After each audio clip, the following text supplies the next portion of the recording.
wrist is hurting. Your wrist is hurting. Well, I keep hitting myself. No, that happens when you play baton. It's let's go. Can I get it? Oh, yeah. Oh, that's so cute. Oh. Okay. Can you throw it up? Oh, got it. But no. Today is a serious topic. I'm here to talk about. Serious. Okay, we're gonna time. Okay. We came to the conclusion that we wanted to talk about something very serious. Today, you know, being an artist is very competitive, and it's very hard out there. Not really hard, but we just want to talk about something very serious today. The whole misconception and stereotype around tortured artists. Yeah. Today's topic is about this whole tortured, starving artist thing.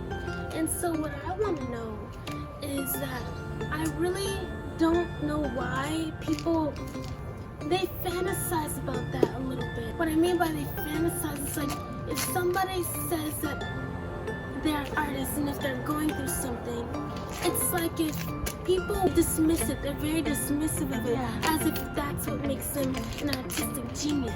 Yeah. It's like they don't really care if you are struggling with something. They just like the fact that you are struggling with something as if that makes your work great. Yeah, there's this misconception about being an artist in the art world that you have to be considered a tortured artist, the whole stereotype. Like you have to have some sort of hardcore, sad, depressing backstory. And I don't mean depressing as in being dismissive to people's backstories, because those things are very important to happen in certain people's lives. But what I'm saying is that in order to be considered a genius or the master grand artist, you have to have some sort of sad backstory or a debilitating issue going on within your mind in order to be considered a grand master great artist. Please tell me it recorded. We should start. But guys, today we're going to be talking about the tortured artist trope and how in society they make it as if you have to have some sort of debilitating, depressing issue and in order to be successful. Why are you laughing? Oh God! Yeah. You have to have some sort of problem with you in order to be successful as an artist, specifically fine artists. Yeah. Today in society, for a fine artist, there is a common misconception as if you have to have a challenging life path story as a way to step up to get to the top in order to be a good artist, as if your work is considered grand, great, fine, amazing, magnificent. Why?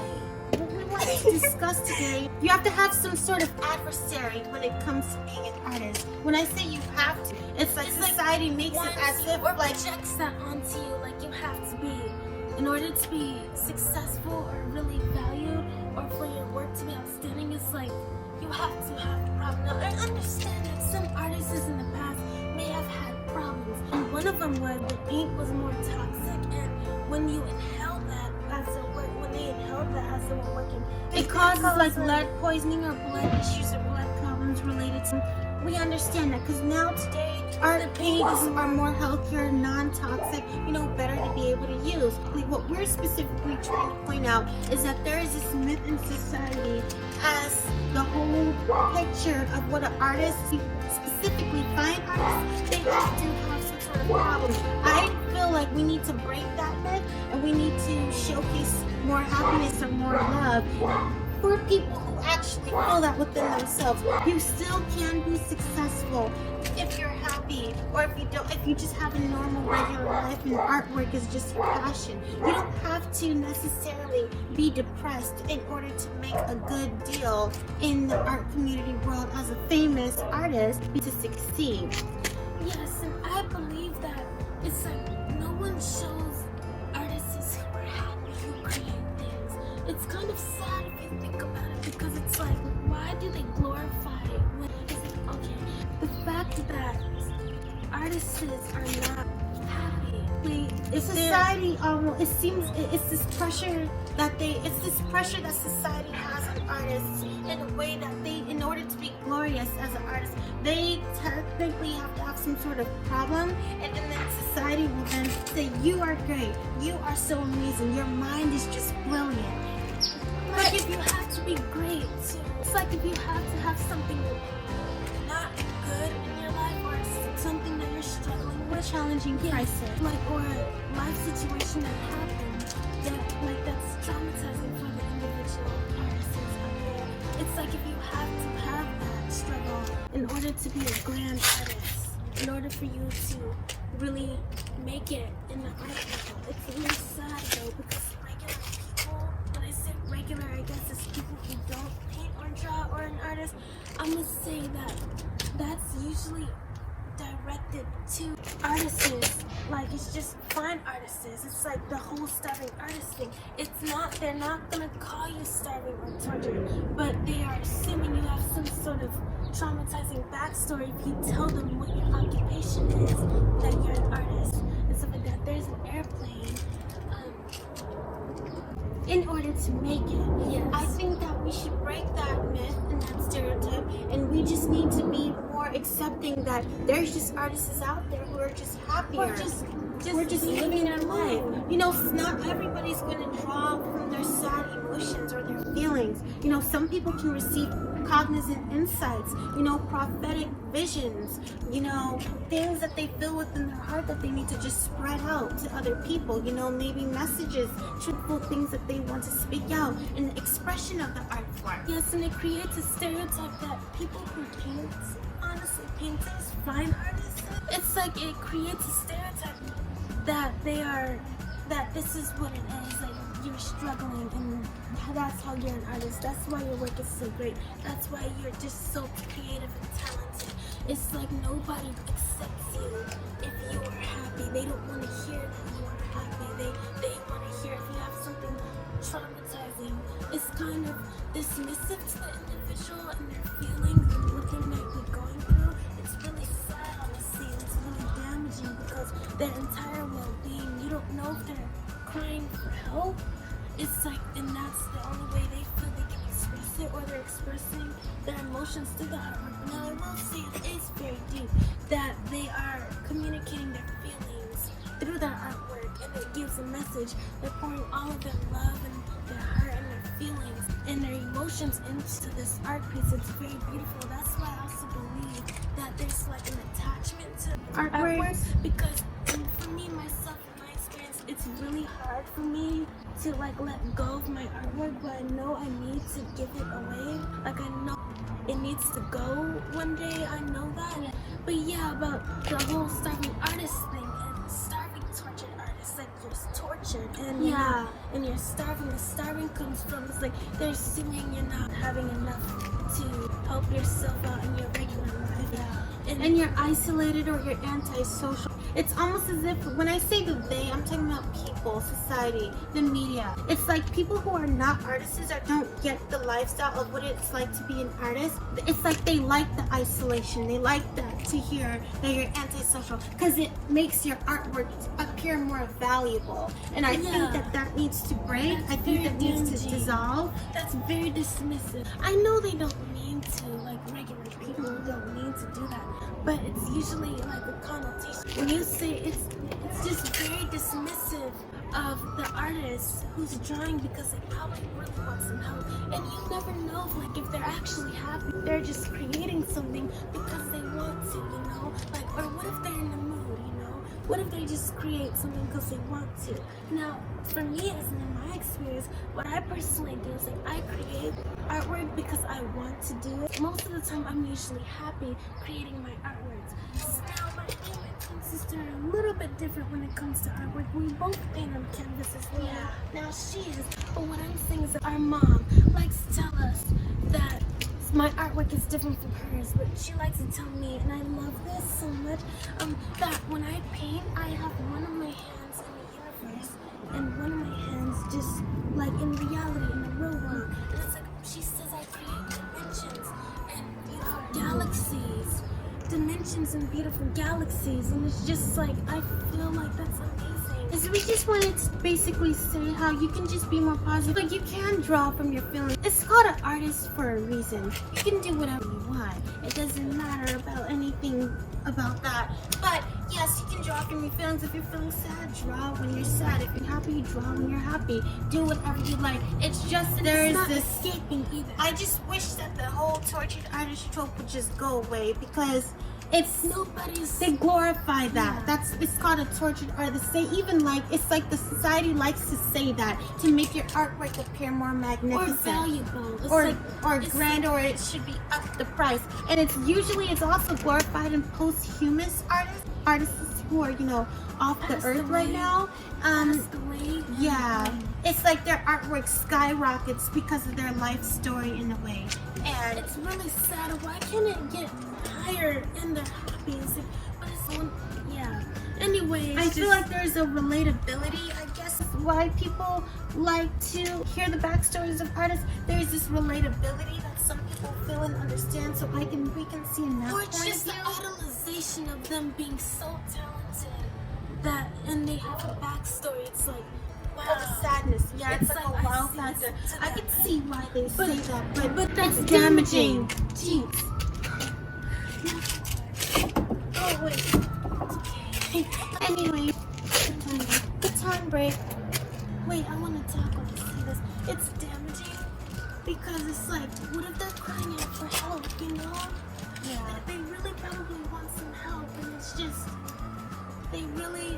it's just their life. And I guess the artists that have more adversary challenges within their life path, it seems as their artwork is more valuable. And so I think that kind of needs to go away. Please, like when artists are struggling, this is a real thing they're going through. And if they're not struggling, it's almost as if like their artwork is not as valued. No one wants to appreciate or care about artists who genuinely make their work from being happy. There's happy feelings as well that could be able to support into somebody's creation. But it's just the fact that nobody wants to pay attention to that because they're happy and people don't have nothing, I guess, to relate to. But it shouldn't be all about relating. Why can't you be a genius, an artistic genius?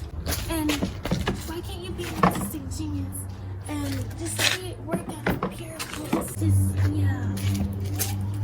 Guys, the sun is going down, and I think we just had like a little rant tangent. Sorry if it was all over the place. But we just needed to really get that out there. That's very annoying to see that. It's very discouraging and debilitating, especially in your mental health, especially in your inner feelings of wanting to succeed as an artist. They probably really want some help. Yeah. No, I'm saying that it's artists want some help, and they're probably using this as a way to get some help and stuff like that. But it's like, what if, how dangerous that is? Because it's like, if they're crying out for help in that way and people are dismissing that when they actually really don't know how to say but through their artwork, I understand people need to speak up more, but it's just that they probably can't, and it's like they really need some help, and it's just nobody's understanding that because their work is so good.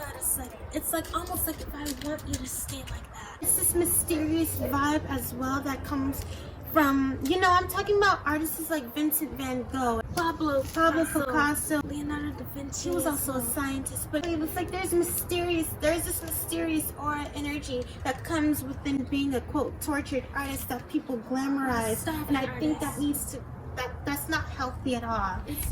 It's damaging for the well-being of the artist as well, because what if they decide to get better or more happier within themselves, or their life becomes easier for them, and it's like they want to and then see you down a little bit. Yeah, and it's like, you see, these are just our little thoughts of when it comes to the whole artist stereotype, tortured, starving being. There's also some type of fine artists or any type of artist. Artist is a really broad term. It could be for any type of artist out there. But artists that are like fine artists could also be creating from being in the moment. They could be drawing in the moment, and that is what you call flow state, and it's a meditative state that you go into a deep state of.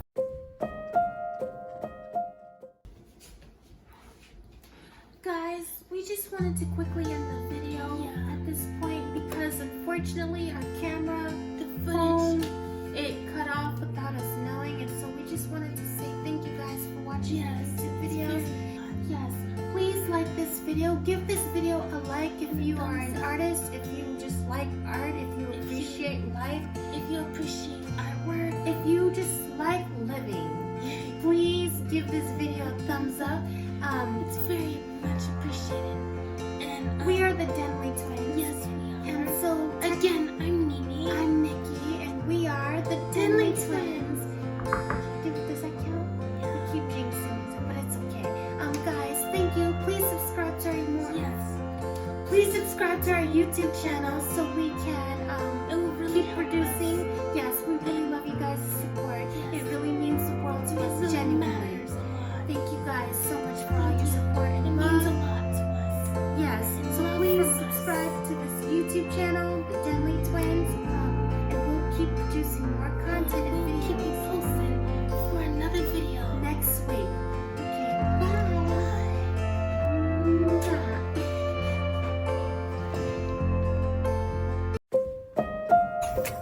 Do you guys hate when the video just cuts off for no reason? You have no idea. Honestly, like that, like the sun is going down. I The light. This is our know. only source of light. This is our only source of lighting. I can't take myself serious playing with this baton. But guys, what we were talking about was the whole tortured artist Did trope. it actually end though? Nikki, No, I'm not gonna. We have to finish, please. We really we have, have to finish. start over? God, today what we're gonna be talking about is the tortured artist trope, and so today it's just. I'm mad that the video ended, so I don't know what we were really ended off on, but Oh God. I pray that the video is still there. And so, Nini, is the video recording now? She's laughing at me in the background. Is it recording?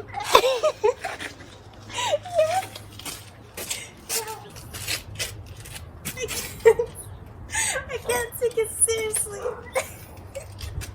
Today, the video is going to be talking about tortured artists and the stereotype that needs to end. Not even in society. Okay, God. Oh, by the way, let me introduce myself. I'm Nikki. I'm Nini. And we are the Denley Twins, and we're coming to you today talking about this whole myth of this whole depressing, tortured stereo artist. Why did I just say stereo artist?